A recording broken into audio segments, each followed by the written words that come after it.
मंडळी, श्री स्वामी समर्थ. स्वागत आहे तुमचे आपल्या स्वामी शक्ती या चॅनलवरती. बघा, आपल्या सगळ्यांनाच माहिती आहे की आज 2026 मधला म्हणजे या नवीन वर्षातला पहिला अंगारकी संकष्टी चतुर्थीचा योग. आपल्यापैकी असंख्य लोकांच्या घरात आज व्रत धरलं असेल, कुणी उपवास केला असेल, प्रत्येकाने आपापल्या यथाशक्तीनुसार आज काही ना काही नक्कीच केलं असेल. कारण बघा, अंगारकी संकष्टी चतुर्थीचा योग हा क्वचितच कधीतरीच पाहायला मिळतो, जो अत्यंत लाभदायी आणि शीघ्र फलदायी असतो. इच्छापूर्तीसाठी असेल, जे काही आपल्याला हवं आहे ते प्राप्त करण्यासाठी असेल, संकट आपल्या आयुष्यामध्ये सतत असतील, अपघात घडत असतील, वाईट शक्ती त्रास देत असतील, तर ह्या सगळ्या वाईट गोष्टींचा नाश करण्यासाठी हा अंगारक संकष्टी चतुर्थीचा योग अत्यंत महत्त्वाचा मानला जातो. बघा, आज तुम्हाला खूप काही जमलं नसेल, इच्छा असूनही तुम्ही खूप काही केलं नसेल, तर मी तुम्हाला अशा काही वस्तू सांगणार आहे ज्या तुम्हाला आजपासून आपल्यासोबत ठेवायच्या आहेत. बघा, या 5 पैकी एक जरी वस्तू तुम्ही तुमच्यासोबत किंवा तुमच्या जवळ ठेवली, अखंड तुमच्या घरामध्ये किंवा तुमच्या आयुष्यामध्ये गणपती बाप्पांची कृपा राहील. कितीही मोठं असणारं विघ्न असेल, संकट असेल, ते टळून जाईल. मनात असणारी कुठलीही इच्छा असेल ती इच्छा पूर्ण होईल. तुम्ही जे मागाल ते गणपती बाप्पा तुम्हाला सगळं काही देईल. आता बघा, सगळ्यात पहिली वस्तू मी तुम्हाला सांगणार आहे. तुम्हाला रात्री जेव्हा कधी तुम्ही झोपायला जाता म्हणजे 12च्या आतमध्ये जरी तुम्ही उपवास धरला असेल, उपवास सोडलाय तुम्ही, त्यानंतर सुद्धा हा उपाय तुम्ही जो आहे तो करू शकता. फक्त 12च्या आत आपल्याला करायचा आहे. आपल्या देवघराच्या समोर नाही तर जिथे कुठे तुम्ही झोपताय तिथे एका निवांत शांत ठिकाणी तुम्हाला बसायचं आहे आणि तुम्हाला एक लाल रंगाचा धागा घ्यायचा आहे.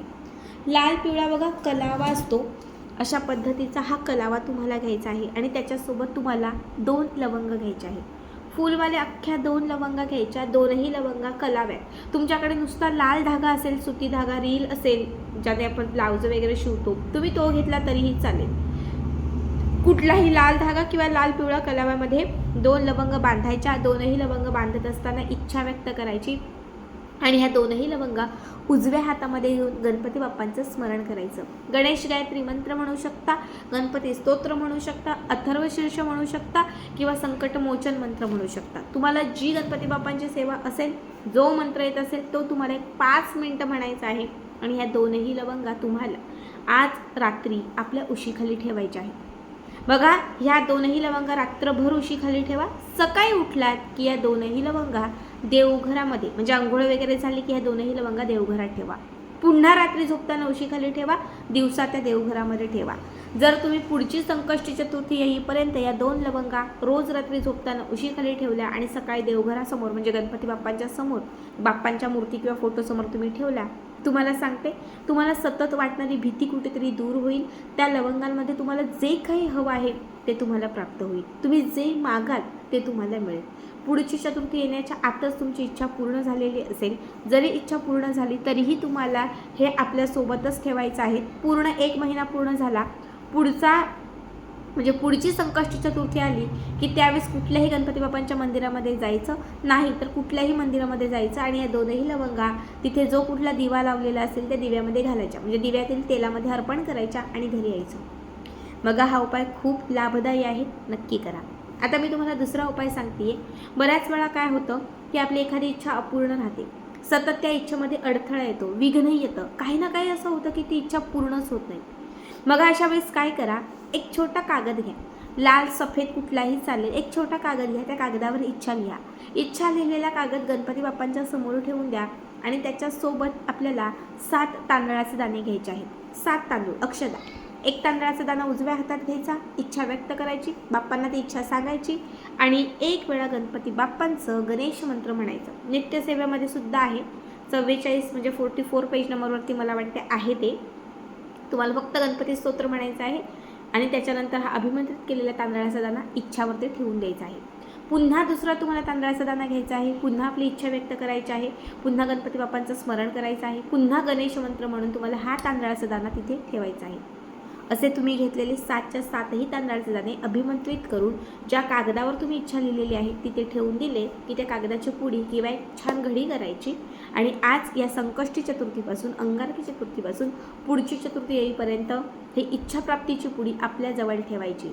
याने काय होईल तर तुमची एखादी इच्छा पूर्णच होणार नसेल, तुम्हाला ती मिळणारच नसेल, ती इच्छासुद्धा तुमची पूर्ण झालेली असेल. बघा, हा सुद्धा खूप पॉवरफुल उपाय आहे. आता मी तुम्हाला तिसरा उपाय सांगते. तिसरा उपाय जो आहे तो आपल्या कामात येणारे अडथळे दूर होण्यासाठी, सतत आपल्या घरात काहीतरी अपघात घडत असतील, भयानक काहीतरी होत असेल, सतत तुम्हाला स्वप्नदोष होत असतील, आपल्याला आज या संकष्टी चतुर्थीच्या दिवशी संकट निवारण करण्यासाठी एक लिंबू घ्यायचं आहे. एक लिंबू घ्यायचं, त्या लिंबाला मध्ये एक सुरी फिरवायची, म्हणजे मध्ये एक त्याची फोड करायची, बाजूला एक फोड करायची, 4 बाजूने ते लिंबू कट करायचं. आपण 4 भाग कसे करतो तसेच 4 भाग करायचे, फक्त ते सेपरेट नाही करायचे. मध्ये चीर, बाजूला चीर. आता या लिंबामध्ये तुम्हाला घालायची आहे थोडी हळद, अर्धा किंवा 1 चमचा हळद घालायची आहे आणि हे लिंबू तुम्हाला एका कापडात किंवा कागदात बांधायचं आहे. हे लिंबू घराच्या 4ही कोपऱ्यांना स्पर्श करायचं आहे. जिथे तुम्ही जास्त वेळ असता, जिथे जास्त भीती वाटते, तिथे तुम्हाला 5 मिनटं हे लिंबू ठेवायचं आहे. रात्री जिथे झोपताय त्या ठिकाणी कुठेही आजूबाजूला रात्रभर हे लिंबू ठेवायचं आहे आणि सकाळी सगळ्यांच्या अगोदर उठून हे लिंबू घराच्या बाहेर नेऊन त्या कापडा किंवा कागदात सगळं फेकून द्यायचं आहे. बघा, जसं हे लिंबू तुम्ही उद्या घराच्या बाहेर फेकाल अंघोळीच्या आधी, तसं तुमच्या घरात असणारी निगेटिव्हिटी, नकारात्मकता, बाधा, इडापिडा, संकट, क्लेश, कलह सगळं घराच्या बाहेर जाईल. घराची बांध खुली होईल, घरात सकारात्मकता येईल आणि तुमच्या घरामध्ये कायम सुख, समृद्धी, ऐश्वर्याची प्राप्ती होईल. आता पुढची वस्तू सांगते, शेवटची. घरामध्ये सुख असण्यासाठी असेल, इच्छापूर्तीसाठी असेल, पैसा येण्यासाठी असेल किंवा जे काही तुमचं कार्य आहे ते मार्गी लागण्यासाठी असेल, तुम्हाला एक हळकुंड घ्यायचं आहे. सगळ्यांकडे हळकुंड असतं. हळकुंड नसेल तर हळद घ्या, एखादं कापड घ्या, त्या कापडामध्ये हळकुंड ठेवा. जर नाही तर थोडीशी अर्धा चमचा किंवा 1 चमचाभर हळद ठेवा.